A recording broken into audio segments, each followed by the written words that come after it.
blessed, those will be blessed. Those who curse me will be cursed. Why? Because Schofield told you that? The Schofield Bible? You know who he was? A Mason.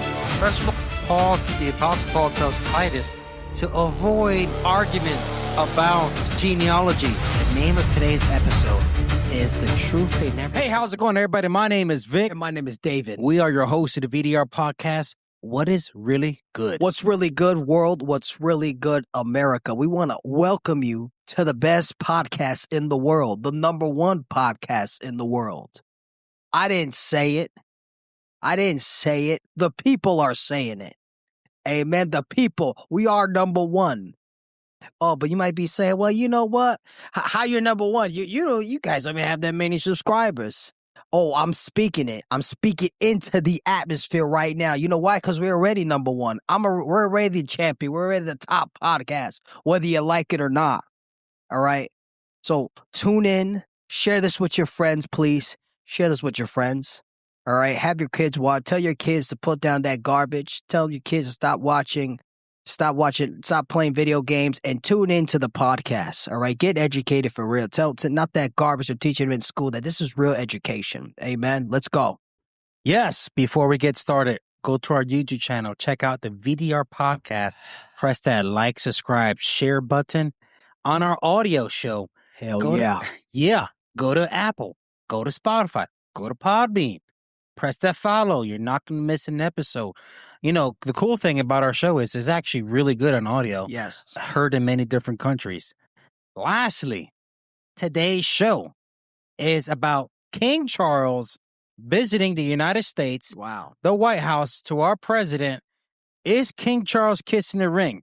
Is the UK smooching over diplomacy with us? We're going to talk about that. Yes. We're going to talk about what's been going on. Let's get into it. Let's roll. Wow. It's a good Man. topic. Yeah, man. So, first thing, let's talk about the state dinner. So, we're at the state dinner. Mm-hmm. King Charles is giving a few words there. And so, there's some playfulness. So, backstory is, we all know the Iran conflict.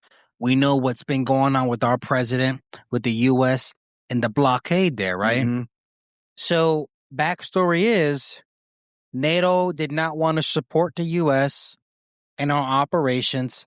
Trump made some great threats of, hey, you know what? Why are we even in NATO? Do we need to be in NATO? That scared the parliament. That scared the United Kingdom's politics. Yes. So what did the United Kingdom does? The parliament asked their king, because they're a monarchy, King Charles, can you please go to the U.S. and smooth things over, because we can't have the United States, number one country in the world, the number one military in the world, pulling out of NATO. That is not good for business. That's right. So, King Charles makes some statements at the state dinner. He says, Trump is saying, hey, if it wasn't for the United States, England would be speaking German. That's a fact. It's true. That's a fact right there. It's true. But then King Charles turns around and says, well, if it wasn't for England, the United States would be speaking French. Mm. And of course, you know, the media capitalized on that, laughed about it. Everyone in the room laughed about it. But let me remind you guys, I know they don't teach this in school anymore, in our universities. We used to call it social studies back in the day. Yeah, they don't teach that. They don't teach real history anymore. We had a fight. There was something called the Revolutionary War. Yes. Led by George Washington, who was our general of the Continental Army, right? That's right. And we had the 13 colonies. We wanted freedom against the oppression of the monarchy of the United Kingdom. At that time, England, by name, because they were taxing the American citizen up the yin-yang. Man, it's funny because they were taxing the American citizen. That prompted the Americans of our forefathers to go into Revolutionary War to get freedom from the United Kingdom. There's a lot to go there. But let's remind you, we wanted freedom for a reason. Because, as you know, what is the England known for? Since they're a dynasty. They have banking power around the world. That's right. They have, they still for a small nation, one thing about the UK, they still have quite an influence around the world still to this day. Absolutely. Well, you said banking, financial banking. So to this day, they still, because you look at a map, they're pretty small. You know what I'm saying? They're not, but that shows you. But now, that's one thing. Yes, but going back to the King Charles, people forget. I don't care what nobody says. Obviously the UK being what? They're being our greatest allies because they are. They're one of our greatest allies, right? You got to understand, we're not only that they're our greatest allies over here. The reality is they can't lose us as a friend. They can't deep down, even though they were the one making threats. We're not going to support you. When the whole Iran conflict, when it went down, right? They had to because they know, oh my God, we can't lose the U.S. Because the reality is, whether you like it or not, the U.S. is what's really holding NATO together. Correct. This is a fact. Wait, I'll go further than that. They know that the U.S. is the one funding. Did you know the U.S. is the one funding their militaries, giving them money? Right. They cannot survive without the U.S. And the U.K. knows it. Without the U.S., if the U.S. pulls out of NATO, let's say if they were to pull out NATO, they know NATO will weaken. Trust me. They forget. Not only that, I don't care what nobody says. Economically, even though the economy might not be doing it, but economically and military power alone, think about that. Still bigger than NATO. Still stronger than NATO. I mean, there's a reason. Hold on. There's a reason why is sometimes they forget. These NATO's in the UK and these people forget, right? They forget who's the leader of the free world. It ain't King Charles. The President of the United States. Exactly. Why you think they freaked out? And Trump is a very strong leader. It ain't King Everyone Charles, brother. Him. It ain't King Charles. I don't care how much financial. They could have financial power all they want. They know without us, they're doomed. Matter of fact, freaking King Charles, they got a lot of nerve, right? He says the U.S., if it was for us, U.S. won't be speaking, they'd be speaking French. They might be on the verge. Well, look at their country right now.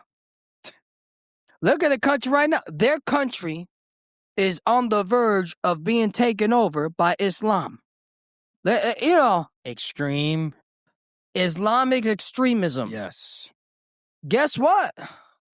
Sooner or later, the royal family, the royal family, it's gonna be praying 5 times a day.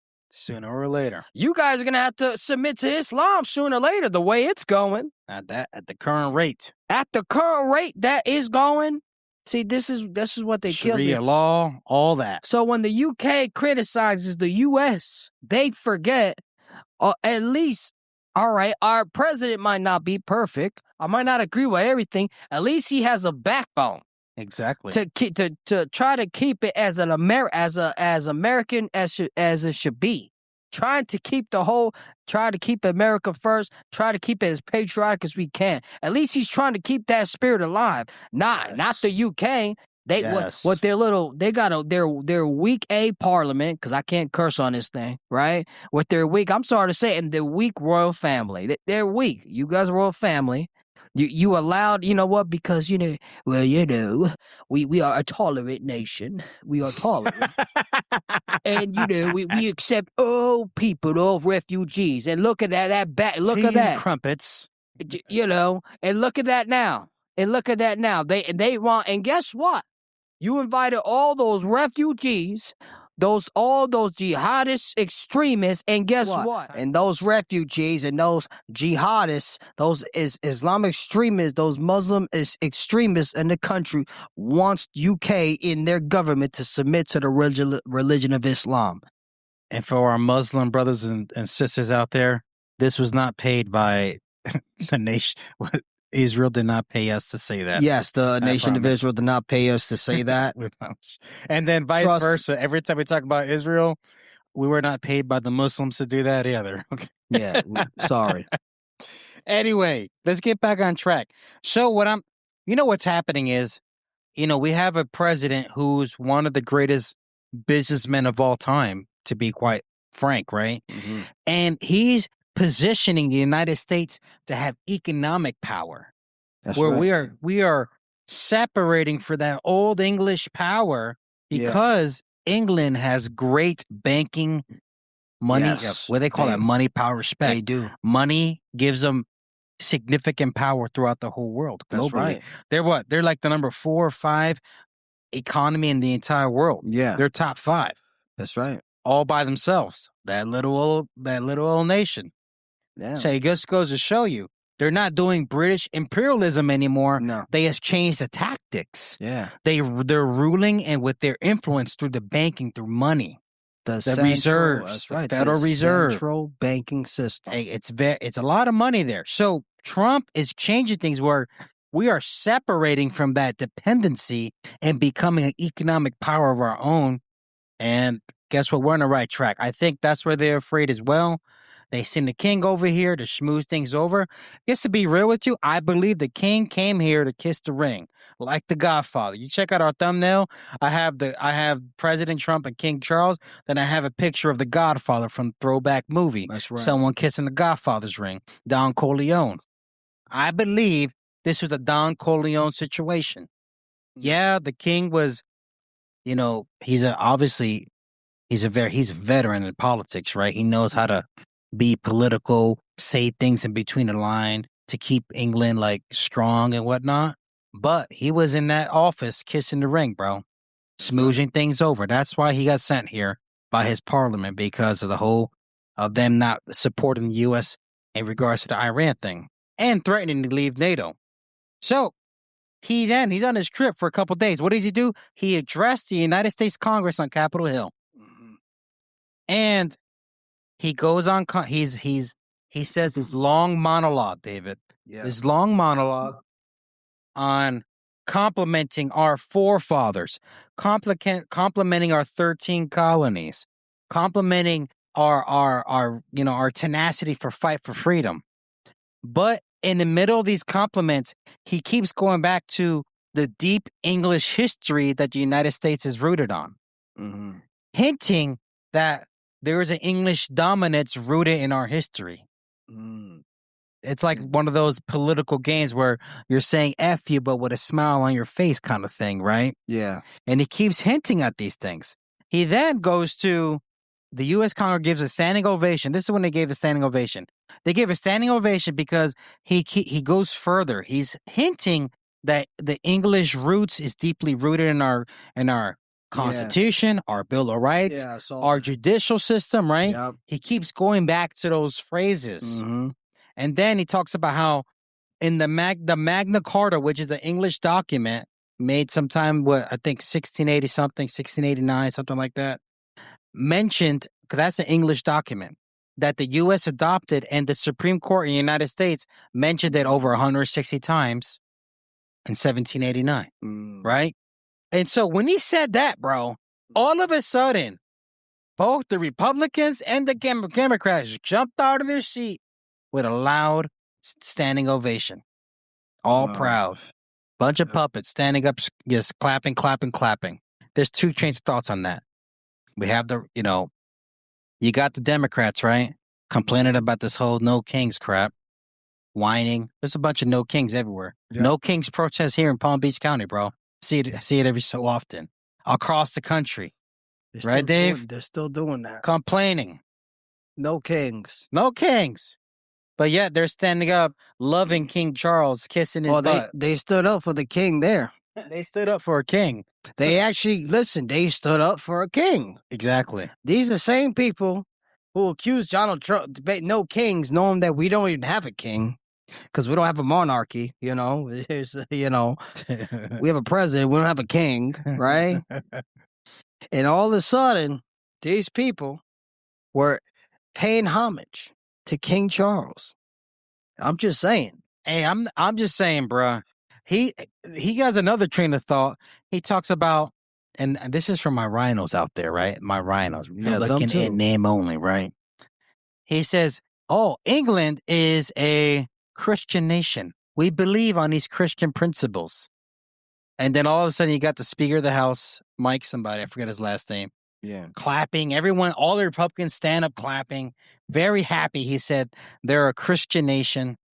I don't think they're a Christian nation, brother. No, I don't think so. No. Damn near Islam's about to take over the UK right now in Sharia law.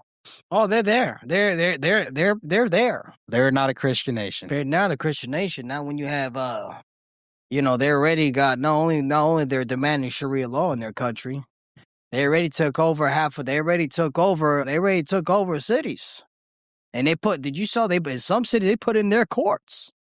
I'm just saying. Wow. So, I'm just saying. Christian nation ain't looking like that right now. No, not at all. I don't see that in the United States. Yeah, we might have mosques and different religions, but you don't see that here. No, I don't see them taking over cities like that. No, not like that, man. I don't see them setting up Sharia courts and all that. They're doing that in the U.S. You know, just because you say you're a Christian nation on Christian principles does not necessarily mean you're a Christ follower. Yeah. You can say it all you want, but your behavior, your actions, the way you guys run says a whole nother thing. Yeah, UK ain't looking like that, man. That's crazy. That's the problem. The UK leadership, first and foremost, they don't have a backbone. That's why the country is the way they're in. They don't have a leader. They have no backbone. That's what happens when you want to be nice. You want to be tolerant. Let's just be tolerant and look at them now. I'm just saying. Next topic, man. Infowars run is over after 27 years. 27 years, man. It is over now. Dude, 27. That's a long time. That was a long run, man. So apparently the company The Onion, won the licensing rights in the federal courts that allowed them to purchase Infowars. And the funny thing is that The Onion this all came, why they were able to purchase it, because of the defamation lawsuit that Mr. Alex Jones lost in court with the whole Sandy Hook hoax thing. It was like a $1.6 billion defamation case. He lost that case in court. The whole litigation takes forever. They finally gave a ruling to allow Onion to purchase Infowars. And the weird thing I don't think it's weird, man. I just think it's because The Onion, they have this comedian, I think it's Tim somebody. Oh, okay. And they want to make it the center of trans comedy because they believe that the original Infowars was totally against the LGBT community. That's pretty weird. And you know what, man? Honestly, it was a good run for Alex Jones. Alex, let me tell you something. 27 years, 27 years that guy had. Infowars, look what they succeeded and look what they went throughout all those years. You gotta understand, there was a point that they got banned on YouTube, I remember. You remember those times they got banned? There was a time they got banned on X. They got banned on Twitter at the time. When X was called Twitter. Mm-hmm. I think all social media platforms. Right. And then he just and he just had the website Infowars. I remember he was banned and he just had the Infowars.com. And you know what? People were and even through all that, people were still following him. Mm-hmm. And the guy, I mean, at the end of the day, he might not have got everything right, but the fact is, I would say Alex Jones was right about 90% of things. That's a lot. Yeah, that's a pretty good ratio. 90%. Everything they said that was a conspiracy ended up not being a conspiracy. About 90%. He wasn't right on everything. But hey, I mean, the guy had a good run. I mean, it had to come to an end. I think, but right now, he just has the Alex Jones show right now, Right. That's what he transitioning to right now. They're still doing what they did in Infowars, but I guess Infowars itself, so. Yeah, can't give him credit, man. He stays true to his character, meaning he had a disagreement with the president, and he Yeah. made it publicly known. Obviously, the president lashed back out in Donald Trump fashion, like he always do. Yeah. You know, that's the kind of guy he is. He's going to come right back at you. And they had a publicly open dispute pretty much. But, you know, to his credit, he says what he thinks, and he's not afraid to say it. Mm-hmm. You got to admire that, man. You got to admire it. I agree. Most people are afraid to say stuff. Oh, you're going to get canceled, this, that, and the third. At least he's saying it. But, yeah, man, that's today's show. Today's show, we talked about how the King Charles, the King of England, came to the United States to kiss the ring from our president, Donald J. Trump. Because he threatened to pull out of NATO, he came over here to make things nicey nice with our, to make sure we're allies moving forward and all these things, right? We talked about the Alex Jones show. 27 years, guys. That's a long time. 27 years. You got to give him credit for lasting for that long. Absolutely. You got to get credit. Credit's due. That's right. Give him that credit, man. But next episode, we're going to talk about the Hulk Hogan documentary. That's next episode. It's going to be fun because, one, we know he was a sports entertainer and professional wrestler, but later in his life, he got into politics, and that started affecting his fame. Mm-hmm. And he started getting more public about what he believed in. That's right. And that's a perfect topic for our show on the V.D.R. podcast. Absolutely. We're going to get into that. It's going to be fun. I'm excited. It's going to be great. We love wrestling, by the way. That's right. Your hosts love wrestling. We're lucky we're not a wrestling podcast. We'll be number one. But don't forget to go to YouTube. Click on that. Like, subscribe, share on the V.D.R. podcast. Listen to us on audio. Apple, Spotify. Go to vdrpodcast.podbean.com. Press that follow button. You're never going to miss an episode there. Take us out, bro. All right. Thank you. Thank you for tuning in. This was a great show, guys. Remember, it's the best show in the world. All right. So before, I need you to remember, we are the best show in the world. We're the number one show. There is no V.D.R. There is no podcast like the V.D.R., whether you like it or not. You got that? Like now, best in the world. You got people watching us right now. You got people in Christian countries being persecuted, hiding in their closet, watching us. So you know what? So take that. So what I need you to do is tell this about your friends. Pass the message. Have your, like that on YouTube. I need you to hit that subscribe button. I need you to hit that. All right. And have your kids watch us. Listen, and tell your kids to put down that garbage. All right. Stop watching that trash they're watching. That garbage they've been putting on TV. Tell them to put down. Stop watching Disney because there's a bunch of crap there now. All right. And tune into the V.D.R. All right. Where they get education for real. Amen. All right. That's for today's. You got that? Put that crap away. All right. So thank you for tuning in. We just want to say God bless you all. Jesus loves you. God bless America. We're out.